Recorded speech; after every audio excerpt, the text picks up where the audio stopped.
Je vais dire en quelques mots que nous sommes en train de parler sur le pas des géants. Lorsque nous voulons quitter un endroit pour arriver à un autre, nous procédons toujours par des pas.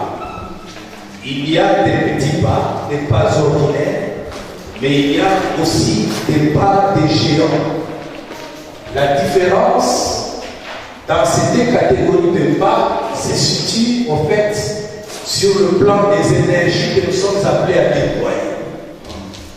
Lorsque nous libérons beaucoup plus d'énergie, nous sommes également mieux placés pour procéder au pas des géants, au grand pas. Et celui qui procède par des grands pas arrive à destination beaucoup plus à temps par rapport à celui qui y va par les petits pas. Il y a quelqu'un qui dit Amen. Amen. Chacun de nous ici sur la terre des hommes a des rêves. Je me suis toujours dit que celui qui n'a pas de rêve ne mérite plus d'être appelé un homme. On doit toujours avoir des rêves dans la vie. Quel que soit le domaine dans lequel on a des rêves, mais l'essentiel ici, c'est d'avoir des rêves dans la vie. Et vous savez, ces rêves qui ne sont autres que des désirs, il y a un temps qu'on se fixe où on voudrait voir ces rêves se réaliser. Est-ce que je parle à quelqu'un? Amen. Que ce soit dans les domaines spirituels, que ce soit dans les domaines des affaires, et ainsi de suite. J'ai dit qu'un homme normal devra avoir des rêves. Je vais arriver là où je suis en train de rêver. Je vais quitter le stade, là où je me retrouve aujourd'hui. La situation d'aujourd'hui, je suis en train de rêver pour arriver quelque part. Mais pour y arriver, il y a un temps à prendre. Et généralement, ce temps, peut-être qu'on ne s'aperçoit pas, ce temps est déterminé en rapport avec les lois du monde, les procédures du monde, et je dirais même plus la souveraineté de Dieu. Je m'explique bien. J'ai un rêve.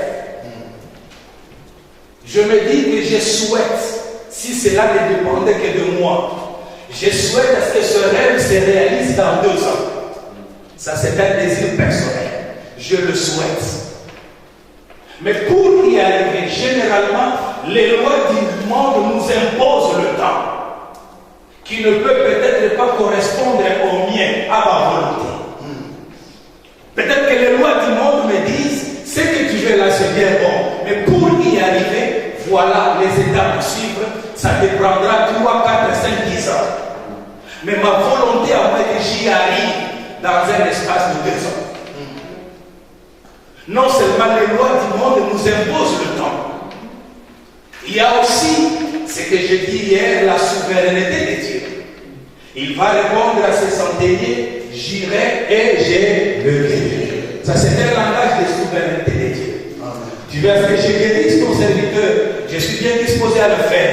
Mais tu dois dépendre de ma souveraineté à moi. C'est à moi de déterminer le temps pour que ton serviteur soit rétabli.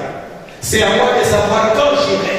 Mais au moins, je te certifie, je te garantis que j'irai tout de même le guérir. Mais il y a une volonté que moi j'ai. Je voudrais bien ce rétablissement, comme tu le dis, Seigneur, mais pour moi, je veux le voir expérimenter aujourd'hui. Que tes rêves, je dis bien que tes rêves se réalisent en rapport avec la volonté, en rapport avec ton désir. Amen. Et je te dis que c'est impossible. Amen. Est-ce qu'il y a quelqu'un qui dit fortement Amen? Amen. Si ce que j'appelle les lois du monde, les procédés que nous impose le monde, et même la souveraineté de Dieu, sont considérés comme étant les pas ordinaires. C'est-à-dire que nous sommes obligés d'y aller selon que ces lois nous imposent, selon que ces procédures nous disent de marcher, selon que la souveraineté de Dieu nous dit d'attendre. Mais nous pouvons y arriver selon aussi notre volonté en procédant procédant par le pas des géants. Parce que le pas des géants nous sert à écourter le temps. Lorsque Jésus va dire à ses centeniers, j'irai, je le guérirai. Comme sa volonté c'était de voir ses serviteurs être rétablis d'aussitôt. Lui, il a procédé par ce que nous qualifions comme le pas des géants. Il a libéré une grande énergie. Parce que pour faire le grand pas, vous êtes obligés à engager une plus grande énergie. Amen. La grandeur du pas que vous allez mettre est aussi liée à la dimension des énergies à libérer.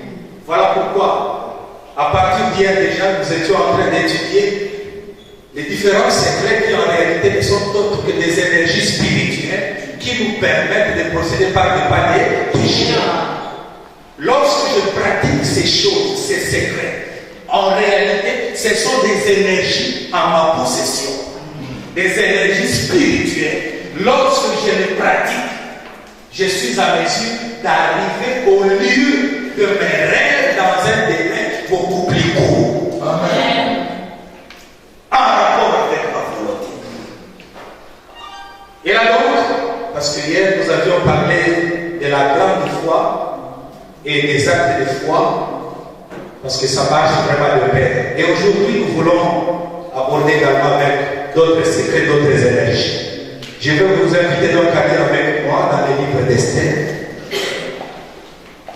C'est un long récit et je vais vous recommander à lire à la maison le chapitre 3, le chapitre 4 et même le chapitre 5. Mais là, nous allons nous contenter à lire quelques versets.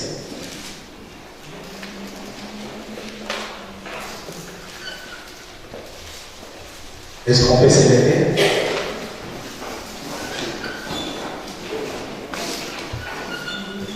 J'ai lu avec nous tous, je suis dans le chapitre 4. Est-ce que vous y êtes? Esther, chapitre 4. Je vais lire le verset 11 et je vais sauter pour lire le verset 15 et 16. Tous les serviteurs du roi et le peuple des provinces du roi savent qu'il existe une loi. Une loi portant peine de mort contre quiconque, homme ou femme, entre chez le roi dans la cour intérieure sans avoir été appelé. C'est une loi qui existe. On ne peut pas accéder à la présence du roi sans pour autant être appelé par celui-ci.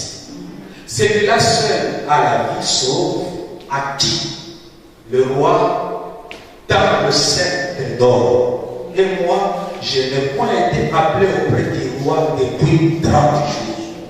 Quoique je suis sa femme légitime, mais je suis soumise à cette loi. Elle m'impose le temps à accéder dans la présence du roi. Le verset 15 et 16. Esther envoya dire à Mardochée, va rassemble tous les juifs qui se trouvent à Suse et gênés pour moi, sans manger ni boire pendant 3 jours, ni la nuit, ni les jours. Moi aussi, je jeûnerai demain. Permettez que nous lisions aussi le chapitre 5, les 3 premiers versets. Le 3e jour, au terme donc de ce jeûne de 3 jours, donc le 3e jour, Esther mit ses vêtements royaux et se présentait dans la cour intérieure de la maison du roi, devant la maison du roi. Le roi était assis sur son trône royal, dans la maison royale, en face de l'entrée de la maison. Lorsque le roi vit la reine Esther debout dans la cour, elle trouva grâce à ses yeux. Et le roi tendit à Esther le sceptre d'or qu'il tenait à la main. Esther s'approcha et toucha le bout du sceptre. Le roi lui dit, qu'as-tu, reine Esther? Et que demandes-tu? Quand serait la moitié du royaume, elle te serait donnée. Nous acclamons la parole du Seigneur et je vous en prie de vous asseoir. Ce n'est pas de cette manière qu'on peut applaudir la parole du Seigneur.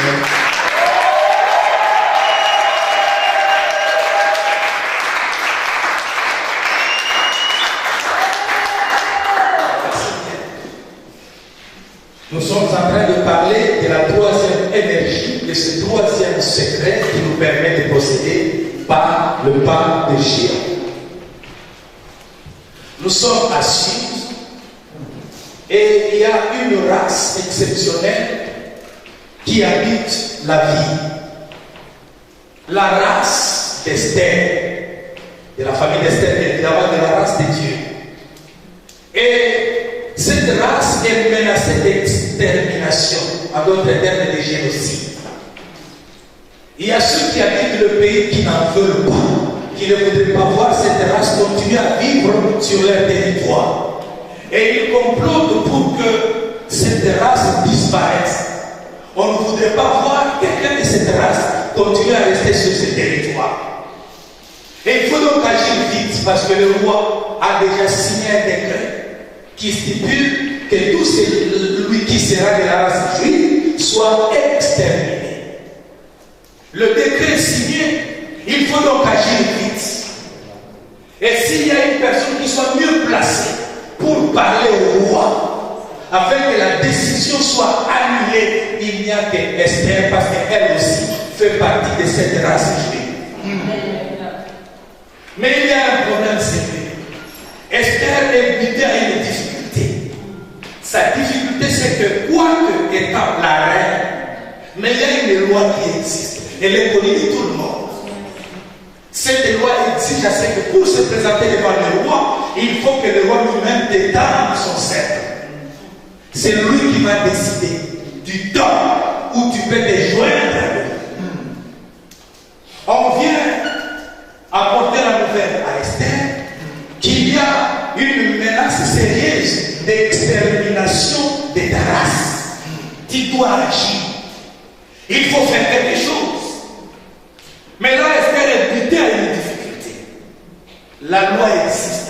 La loi nous impose un temps pour accéder au roi et lui parler pour que celui-ci fasse dégager, annuler même ces décrets. Il y a cette difficulté. Est-ce qu'il y a quelqu'un qui me comprend jusqu'à là? Comment y aller? Parce qu'il faut agir vite. Sinon, toute la race et moi-même, Esther, je suis concerné par cette décision, parce qu'on finira par découvrir que moi aussi, je suis une juive. Comment faire en sorte que cette affaire se termine? Dois-je continuer à attendre le temps? Le temps pour lequel le roi va décider pour m'étendre son sein. Il faut agir vite. Est-ce qu'il n'y a pas une autre procédure? Je voudrais bien m'outrepasser de ces lois qui m'imposent, qui me sont imposées et qui m'empêchent d'accéder à la présence du roi. Heureusement qu'Esther avait compris qu'il existe un pas de géant. Parce que le pas de géant, c'est un raccourci. Si tout le monde pourrait accéder à la présence du roi, la personne devrait d'abord attendre, je ne sais quoi, 4, 5, 6 mois. Mais pour moi, Esther, je comprends que si tout le monde doit passer par cela, c'est une loi à laquelle tout le monde est soumis. Mais je pense que pour moi, il y a aussi un pas de géant. Je dis à quelqu'un, il y a un pas de géant. Je suis en train de parler à quelqu'un qui a un pas de géant. Je peux contourner les étapes. Je peux briser les procédures. Quel est ce secret? Quelle est cette énergie? Lorsque je m'en sers, je me retrouve dans une position de force qui me permet de briser les étapes et d'arriver au lieu de mes rêves, au lieu de mon désir, par rapport à ma volonté à moi. Non pas par rapport à la volonté de cette loi qui existe. Et lorsque j'ai lu ce récit, je me suis rendu compte qu'il y a un secret qui n'est autre qu'une grande énergie spirituelle qui permet de briser les étapes. Et la troisième énergie, je l'appelle ici la prière et le jeûne. Et quelqu'un qui dit Amen. Elle sera inspirée par le Saint-Esprit. Au fait, comment faire pour que le roi m'invite, même si ce n'est pas mon tour? Même si la loi existe, mais que je passe outre cette loi. bien-aimé dans le Seigneur, la prière est légère. C'est une grande énergie spirituelle. Apprends à prier. Je dis bien à bien prier. Apprends à faire accompagner tes prières aussi par des sacrifices. C'est important.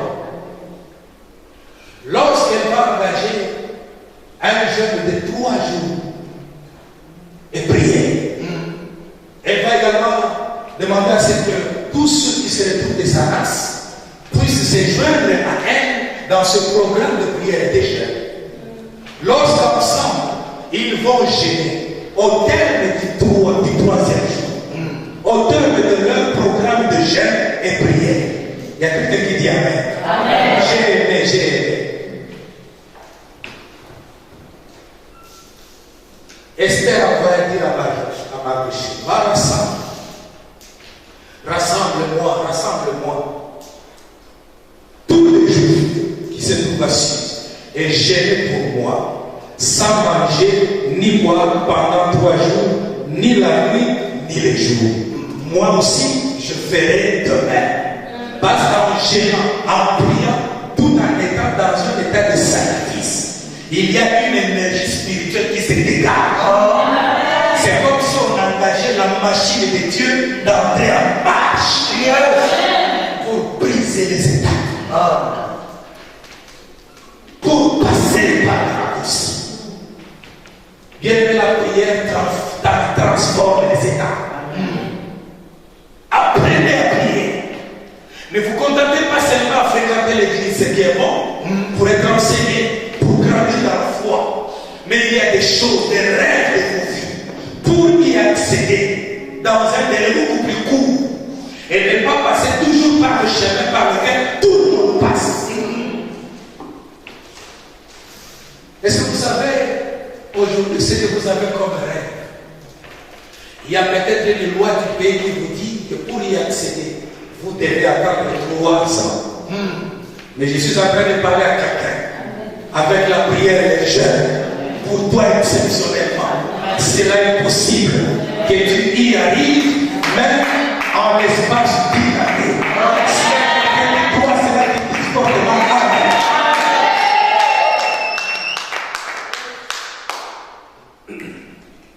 Au terme de leur programme des jeûnes de prière, le 3e jour, Esther mit ses vêtements royaux et se présenta dans la cour intérieure de la maison du roi, devant la maison du roi. J'ai aimé. Non seulement qu'il a prié, non seulement qu'il a fait accompagner ses prières par le jeûne, mais elle a posé aussi un acte de foi. Amen. Elle savait que j'ai été dans la présence de Dieu pendant 3 jours. Je me suis concentré pour cette affaire. Je voudrais qu'on en finisse une fois pour toutes. Je suis stressé chaque jour à cause de ce problème. Je rêve de ma liberté. Je rêve de mon séjour paisible. Je rêve de la réussite de mes affaires. Je rêve de la stabilité dans mon foyer. Quoi faire? On m'a dit qu'il faut passer par le conseil. Il faut commencer par ceci, par cela. Est-ce qu'il n'y a pas moyen pour que cela finisse même aujourd'hui? Pour que cela finisse même pendant ces mois? C'est possible. Amen. J'ai dit que c'est possible. Amen. Engage-toi avec un programme de prière sérieux. J'ai dit bien, engage-toi dans un programme de prière beaucoup plus sérieux. Tu ne l'as jamais peut-être fait, mais tu l'as fait, tu le fais, ce programme, de manière superficielle. Mais engage-toi à être dans la présence de Dieu. Amen. Elle s'est privée de tout. Elle était dans la présence de Dieu parce qu'elle voulait en finir. Et au terme de ce programme, tellement que cela était tellement sérieux, elle va poser un acte de foi. Elle croyait que le Dieu de la Bible m'a écouté. C'est à moi maintenant d'aller affronter le roi. Et voir si il y a une puissance dans la prière que je viens de faire avec un état de jeûne. Est-ce qu'il y a véritablement une énergie qui s'est fait libérer pendant que j'étais en prière jeune. C'est comme si elle était en train de tester la puissance qui s'est dégagée de ce moment qu'elle a eu à passer dans la présence de Dieu pendant 3 jours en prière et en jeûne. Ce n'est pas Dieu qui va me faire déplacer de là où je me retrouve juste vers le roi. Il y a maintenant ma part en moi. Je dois faire un acte de foi. Croire qu'aujourd'hui, même si ce n'est pas mon tour, mais je sais que dans la présence de Dieu, il y a une énergie qui s'est fait libérer. Et cette énergie s'appelle le pas des géants. Elle vient briser toutes les étapes. Elle vient annuler la force de la loi. Bien-aimé dans le Seigneur, c'est Dieu qui est au-dessus de toutes les lois que les hommes imposent. Et lorsque vous êtes dans sa présence, croyez que c'est possible. Il y a certains gens qui vous diront, mais vous allez où? Est-ce qu'on vous a invité? Mais là, pour entrer dans ce bureau-là, vous avez besoin d'une invitation. Mais vous n'êtes pas invité, comment vous allez y accéder? Lorsque vous êtes dans la présence de Dieu, croyez que moi j'y vais. Avec invitation par j'entrerai. Parce que je ne marche pas par le yes. Alléluia. Amen. Je fais un effort pour ne pas crier parce que j'ai des petits amis avec ma gorge. Mais ça y va. Il y a quelqu'un qui y a Amen. Même si on dit pour y aller, pour entrer dans ce bureau-là, voilà les formalités que vous êtes appelés à accomplir. Mais moi, je vais y aller sans formalité. J'ai dit à quelqu'un parce que Dieu existe. Et cela est possible. Et avec toute une administration, vous n'entrez pas n'importe où, vous accédez dans la maison du roi. Et la loi existe. Elle vous dit comment vous devez procéder. Mais elle se dit, je viens d'être dans le couloir de pas de géant. C'est à moi maintenant d'entrer dans la pratique. C'est seulement lorsqu'elle va se présenter, comme la machine de Dieu était déjà en marche. Parce que ces jours-là, c'était véritablement les jours des résultats des pâtés. Là où le roi se trouvait, il y a cette force qui va le tirer de son lit pour le faire sortir dans la cour. Lorsque Dieu nous est favorable, il aménage toutes choses pour faire en sorte que tout nous soit favorable. Ne vous posez plus de questions, comment ça va se passer? Laissez Dieu agir.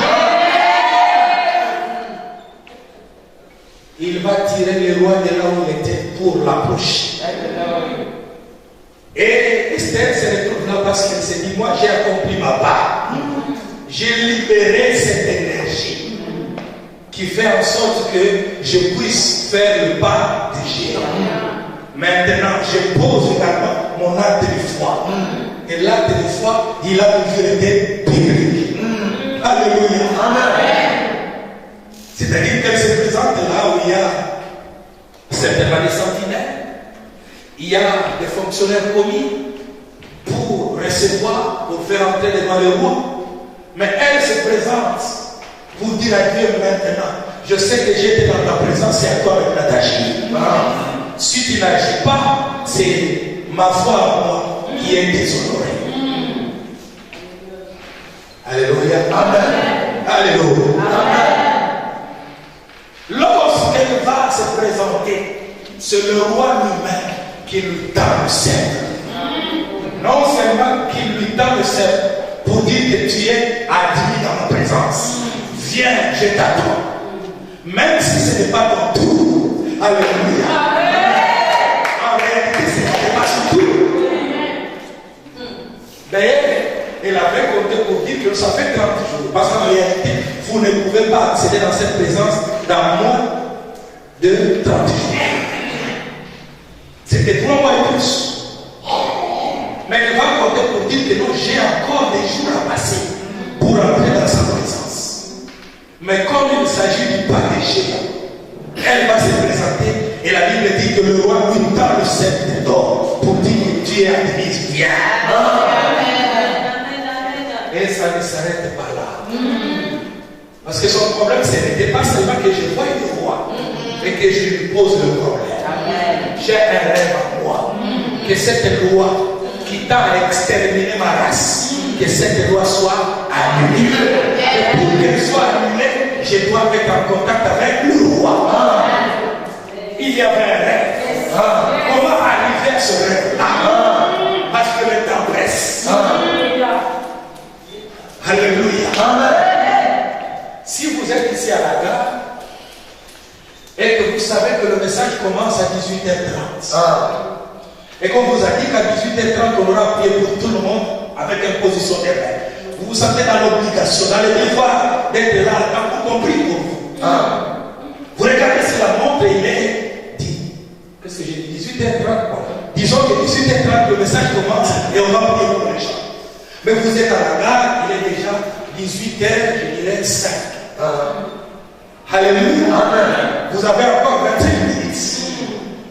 Mais laisse-moi vous dire, quand je dis 25 minutes, c'est-à-dire pour celui qui marche avec des pas ordinaires, qui ne libère pas assez d'énergie, la personne peut prendre 30 minutes. Mais lorsque vous voulez prendre tout simplement 5 minutes pour arriver à temps, il faut procéder par des pas de Dieu.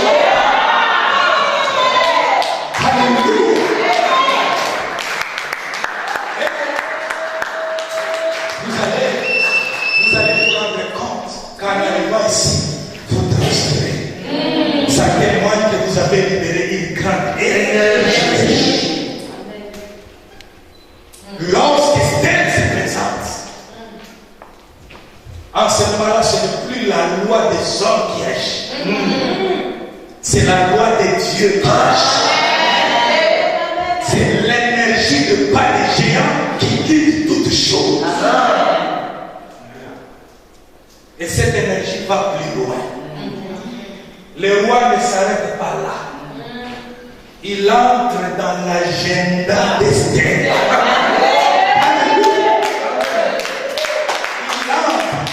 Il entre dans les désirs d'Esther. Ça peut être le savoir. Mais parce qu'il y avait une énergie qui agit. C'est lui-même qui va poser la question. Qu'est-ce que tu veux que je fasse?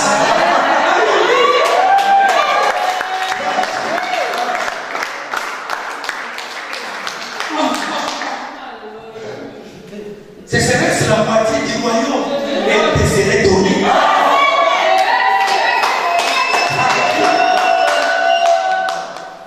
Ces jours-là, c'est comme si Satan voulait distraire Esther. Non, bien sûr, avoir la moitié du royaume, c'est bien bon. Mais j'ai mon rêve à moi, c'est que cette loi-là, qui vise l'extermination de ma race, soit tu arriveras au lieu de tes rêves. J'ai dit à quelqu'un, tu arriveras au lieu de tes rêves. Il est possible que tu quittes la situation d'aujourd'hui. Tu es encore là. Il est possible que tu quittes le stade d'aujourd'hui. Tu quittes les difficultés d'aujourd'hui. Il est possible que tu ailles au lieu de tes rêves. Et j'annonce pour quelqu'un qu'avec le pas des géants, si seulement tu te concentres dans la prière et le jeûne, il est possible que tu y ailles.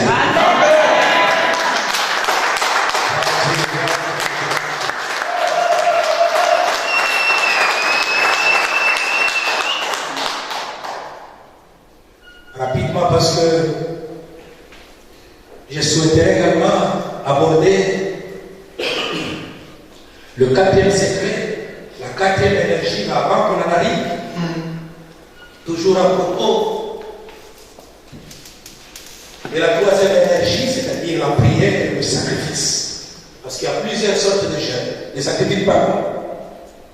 Il n'y a pas seulement le jeûne, c'est une privation du manger, du boire.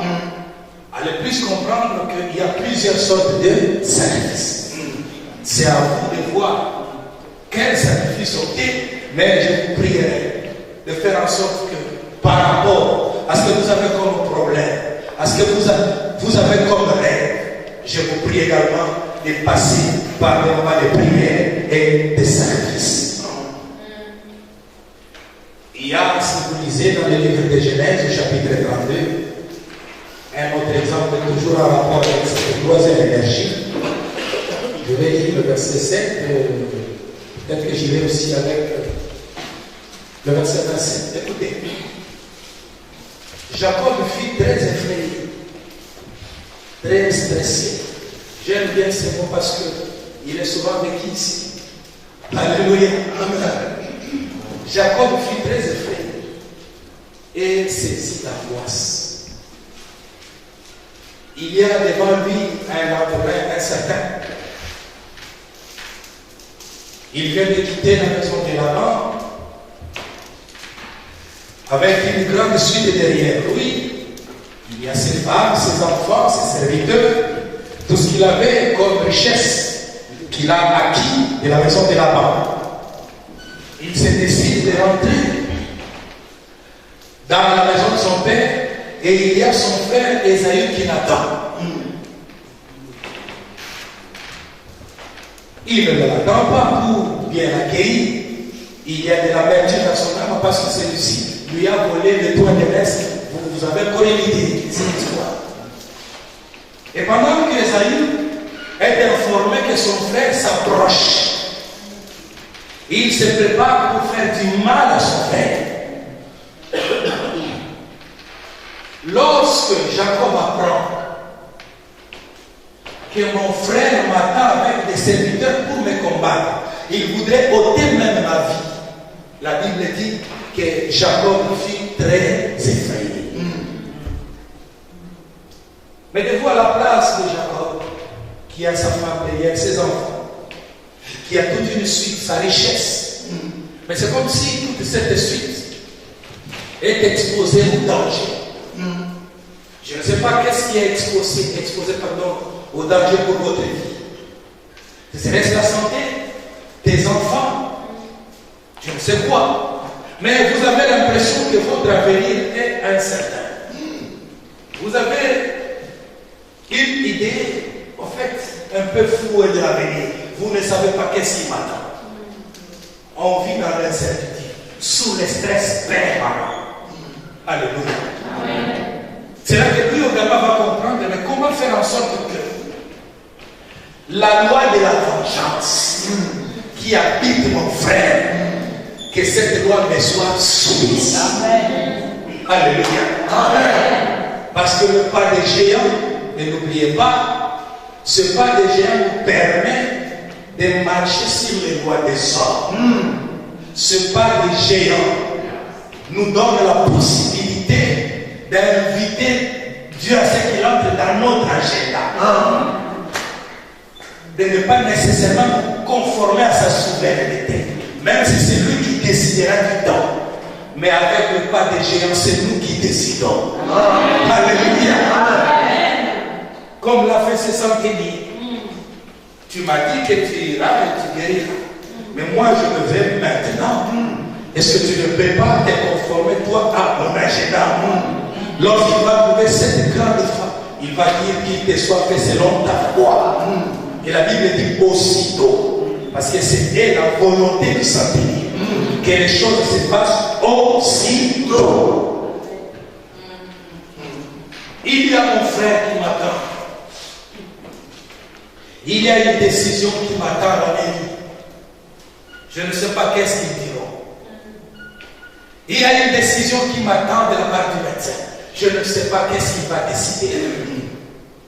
Il a déjà procédé à tous les examens. Je n'attends que les résultats. On est là sous stress. On ne sait pas qu'est-ce qui nous attend. Je suis en train de dire à quelqu'un qui se retrouve dans cette situation. Si ton rêve est qu'il y ait un bon résultat, si ton rêve est qu'il me soit réservé un bon résultat selon les souhaits, mon souhait à moi, procède par le parish. Amen. Et il y a donc une occasion qui va s'offrir à lui. Je suis au verset 27. Il lui dit, quel est ton nom? Parce que là, au verset 24, déjà, Jacob demeura seul, sans Jérémie. Il veut précéder le ciel.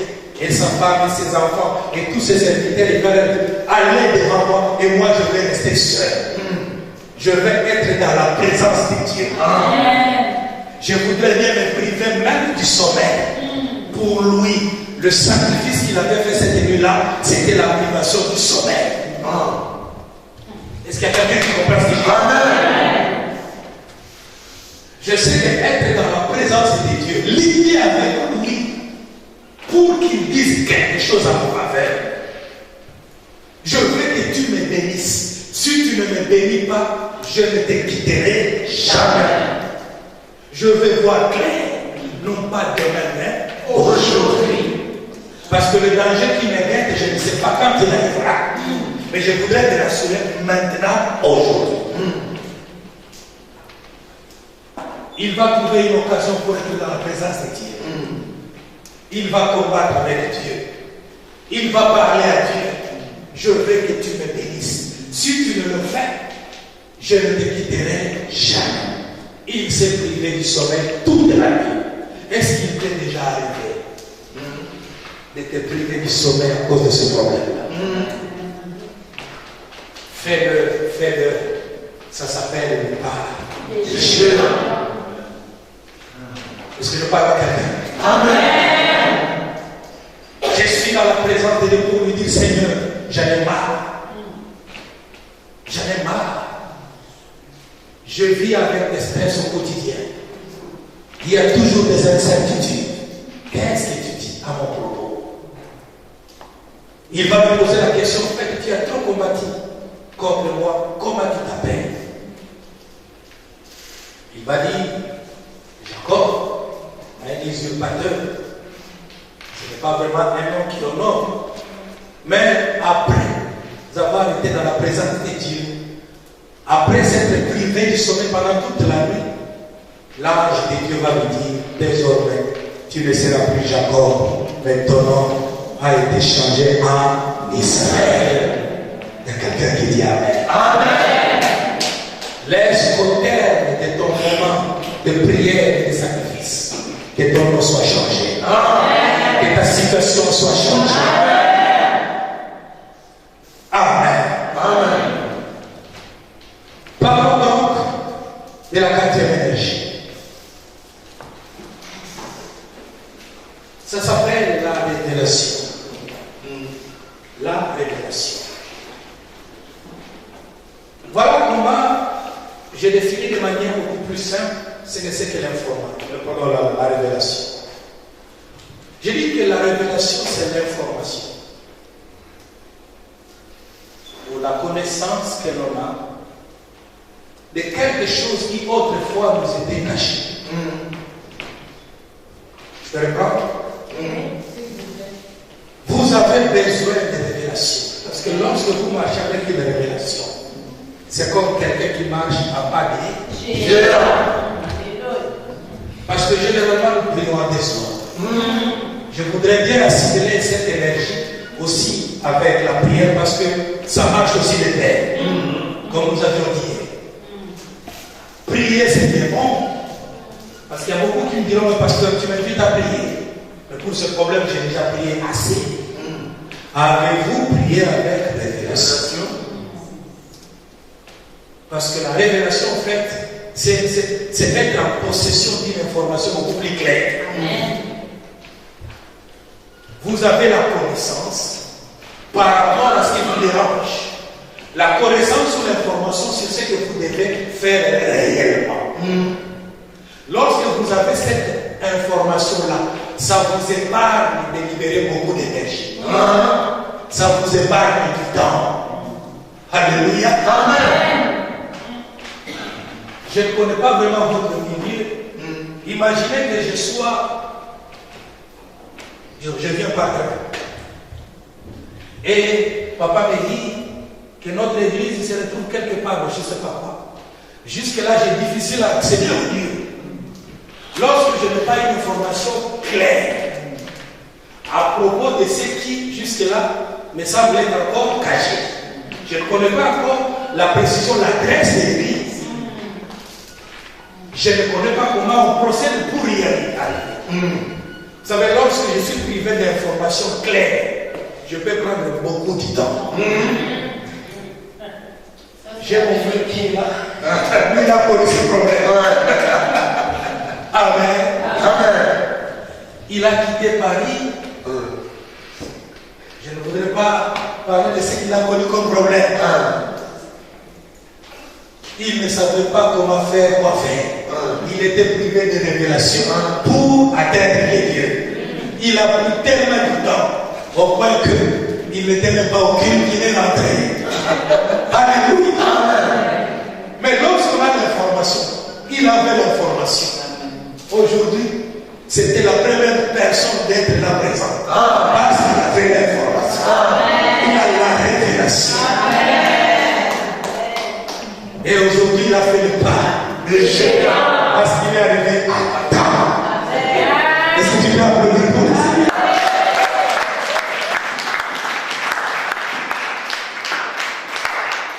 Oui, je dis à temps par rapport à tout le monde. Parce qu'il marche avec une révélation, une information claire. Voilà ce que tu dois faire. À partir de la gare du Lyon, tu prendras tel train. Tu arrives par ceci. Autrefois, cela lui était caché. C'était encore un mystère. Lorsqu'on a l'information bien, on prie, on est à l'aise. Alléluia. Amen. Parce que souvent on peut se dire, mais je vais beaucoup prier, mais vous priez comment? Demandez à ce que Dieu vous oriente. Amen. Il y a quelqu'un qui a réussi à cause de la révélation. Lui, au fait, c'était dans le domaine des affaires, mais ça va nous intéresser. Je suis dans le livre de Genèse, chapitre 26. Genèse 26. J'ai lu d'abord le verset 1 jusqu'au verset 3. Et je vais sauter pour lire le verset 12 et 13. Pendant les quelques 8 minutes qui me restent, 10 minutes, je voudrais nous parler de cet exemple qui touche à cette énergie que nous avons qualifiée de révélation. Il y a une famille dans le pays. Il y a un problème sérieux dans le pays. Outre la première famille qui eut lieu dans l'Abraham et Isaac. Est-ce qu'il y a quelqu'un qui peut dire appelez-moi Isaac? Isaac. Dis-le avec conviction Isaac. Isaac. Isaac alla vers les rois des Philistins à Guéra. Dis encore après moi Guéra. L'Éternel lui a parlé et dit, j'aimais, oh que j'ai soif d'écouter aussi que je dis, comment tu vas faire, comment procéder. Lui a eu cette grâce d'avoir l'information de la bouche autorisée. Parce que le problème, c'est également celui-là. Lorsque je parlais de la révélation, il y a beaucoup, certainement d'entre nous, qui se sont posé la question de dire, mais où dois-je avoir cette révélation? J'en ai grandement besoin. Pour anticiper, je voudrais vous dire, il faut l'avoir de la bouche autorisée. Parce que si quelqu'un vous parle, selon ses humeurs, il risque de vous amener sur un chemin qui vous prendra davantage encore du temps. Mais lorsque vous avez l'information de la bouche autorisée, je pense que pour le cas de notre frère, la bouche autorisée, c'était le pasteur. C'est lui qui savait comment les choses doivent marcher. Si c'est pas il s'était fier à moi, aujourd'hui encore il a laissé faire. Alléluia. Amen. De la bouche autorisée, et Dieu fait partie de ces bouches-là que j'appelle les bouches autorisées. Lorsque Dieu vous parle, n'hésitez pas. Même si ça paraît dur, l'information que Dieu vous donne sur quoi faire, comment le faire, où aller, avec qui le faire. engagez-vous sur cette voie. Ça ne vous prendra plus jamais du temps. Et vous arriverez au lieu de vos rêves. Ayons soif d'écouter Dieu. C'est la véritable bouche autorisée. C'est vrai que de nos jours, c'est difficile d'écouter ce Dieu-là avec la, donc au travers, par le moyen de la voix audible. Mais Dieu nous parle aujourd'hui aussi par sa parole. Parce que vous lisez la parole de Dieu. Même lorsque je suis en train de prêcher, je parle de la part de Dieu. Vous savez, lorsqu'on prêche, la parole dans son ensemble, ça s'appelle le logos. Ça en concerne tout le monde. Mais il y a aussi une partie qu'on appelle le rhéma. On peut parler à tout le monde, mais vous vous rendez compte, ce qui a été dit là, ce passage-là, c'est mon affaire. Lorsque vous vous retrouvez devant un rhéma, comprenez que ça c'est la révélation. Pour moi, Dieu me dit quoi faire, comment le faire, quand le faire, où le faire.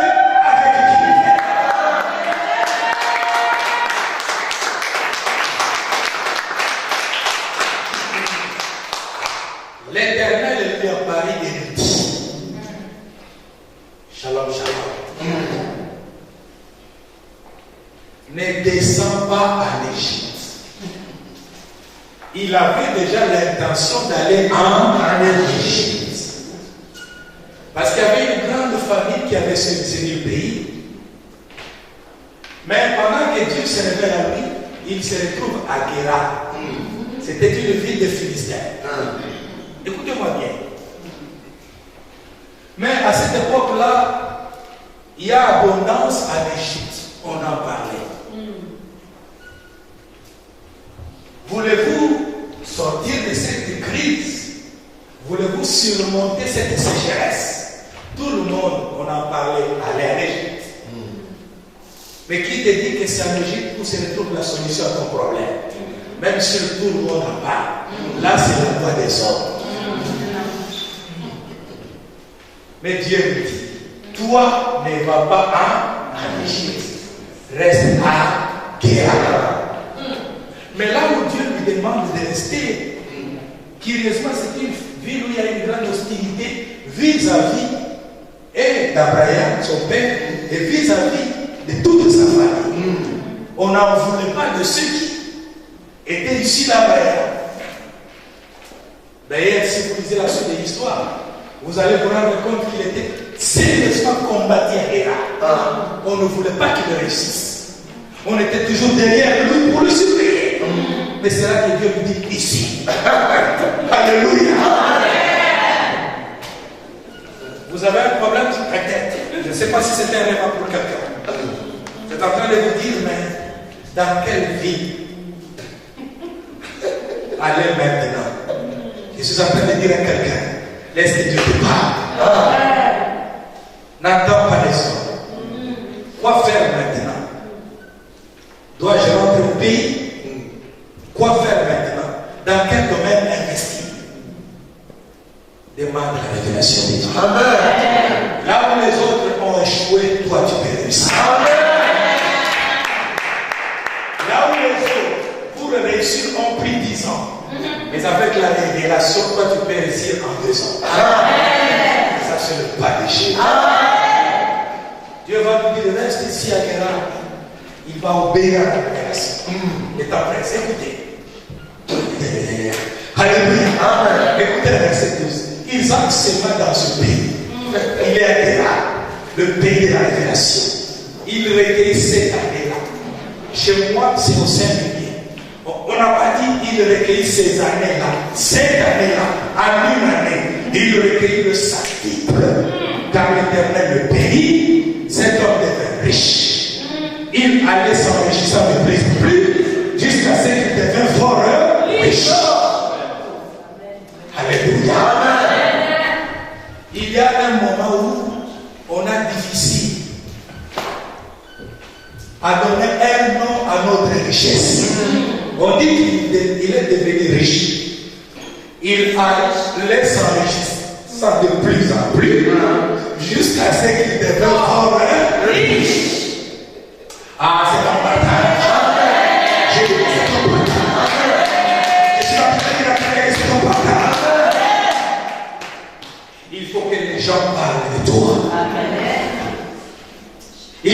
gens parlent de toi.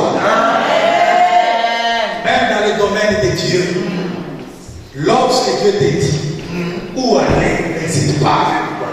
Avec qui le faire, n'hésite pas.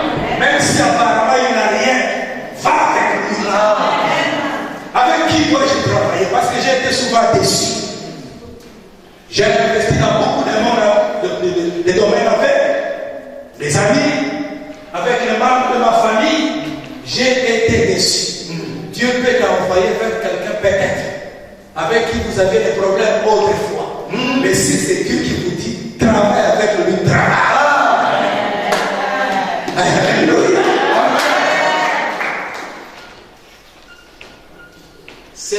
Cette année-là, il le recueillit au sentiment. C'était son rêve lorsqu'il quitta son pays. Dieu a dit à propos de mon père et à propos de toute sa postérité, Dieu avait promis la prospérité. Il dira à Abraham, je rendrai ton nom grand et tu seras la source de bénédiction pour beaucoup de peuples. Il en sera de même pour tous ceux qui seront issus de ta postérité. Isaac se reconnaissait d'être dans cette alliance-là. Mais lorsque le temps arrive, il faut en saisir. Amen. Dieu peut avoir une vision pour nous, peut déterminer notre destinée, mais ça marche toujours de pair avec notre vision. Et le plus c'est pas. Si tu ne vois pas grand, tu n'auras pas grand-chose. Même si tu as été destiné à la grandeur. Il va dire à Abraham, regarde, ce que tu vois, je te le donne. À d'autres termes, ce que tu ne vois pas, tu ne l'auras pas. Alléluia. Dieu nous donne ce que nous voyons. Ce que tu vois pour cette année, laisse que Dieu te donne. J'ai dit à quelqu'un, ce que tu vois pour cette année, laisse que mon Dieu te donne. Ne te pose pas de questions, comment il est arrivé. Ce que je vois là, mais les autres pour la foi, ils ont pris 5 ans. Toi, tu vas procéder pas de pas. Est-ce que quelqu'un a été béni ce soir?